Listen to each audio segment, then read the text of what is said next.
سورہ اخلاص قرآنی مجید کی نہایت اہم اور عظیم صورت ہے۔ یہ صورت ہمیں اللہ تعالی کی حقیقی پہچان کراتی ہے۔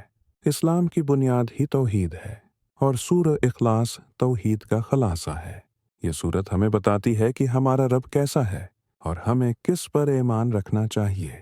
اللہ ایک ہے، مکمل وضاحت۔ سورہ اخلاص کا سب سے پہلا پیغام یہ ہے کہ اللہ ایک ہے۔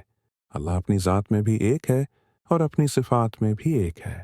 اس کا مطلب یہ ہے کہ اللہ کا کوئی شریک نہیں، کوئی اس جیسا نہیں، کوئی اس کے برابر نہیں۔ دنیا میں لوگ طاقت، دولت یا حسن کی وجہ سے دوسروں کو بڑا مان لیتے ہیں، لیکن اللہ کی ذات سب سے بلند ہے۔ نہ کوئی اس کی طاقت جیسا طاقتور ہے، نہ اس کی حکمت جیسی حکمت کسی کے پاس ہے۔ اللہ سب سے بے نیاز ہے۔ سورہ اخلاص ہمیں یہ بھی سکھاتی ہے کہ اللہ سب سے بے نیاز ہے۔ اسے کسی چیز کی ضرورت نہیں۔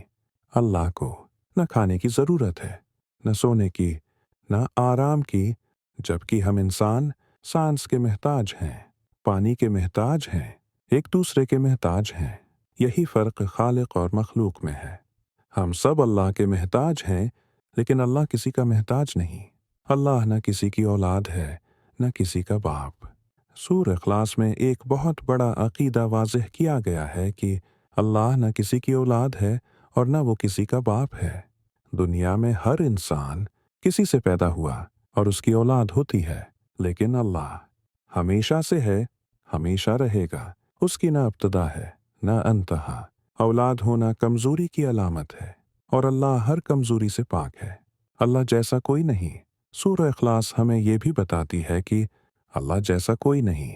دنیا میں انسان سے ملتا جلتا ہے، شکلیں ملتی جلتی ہیں، عادتیں ملتی جلتی ہیں، لیکن اللہ نہ شکل میں کسی جیسا، نہ صفات میں کسی جیسا، نہ طاقت میں کسی جیسا۔